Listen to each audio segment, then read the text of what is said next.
খড়গপুর রাজবাড়ি। আপনি হয়তো ভাবছেন, খড়গপুরে আবার রাজবাড়ি কবে থেকে হলো? আরে হ্যাঁ মশাই, আমারও প্রথম রিয়াকশানটা এরকমই ছিল যে খড়গপুরে আবার রাজবাড়ি কবে থেকে হলো।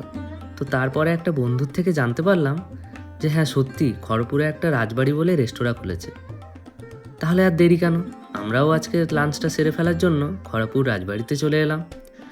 তো এসেই যা দেখলাম, পুরো ভিউটা ছিল জাস্ট ওয়াও, যেন মনে হবে আপনিও একটা রাজার দরবারে এসেছেন, আরে ওখানে বসেই আপনি আপনার লাঞ্চটা সারছেন। তো পুরো বিষয়টাই খুবই রাজকীয় ফিল হয়েছে আজকে। আর আপনারাও কে কে এসেছেন এখানে অবশ্যই কিন্তু কমেন্টে জানাবেন।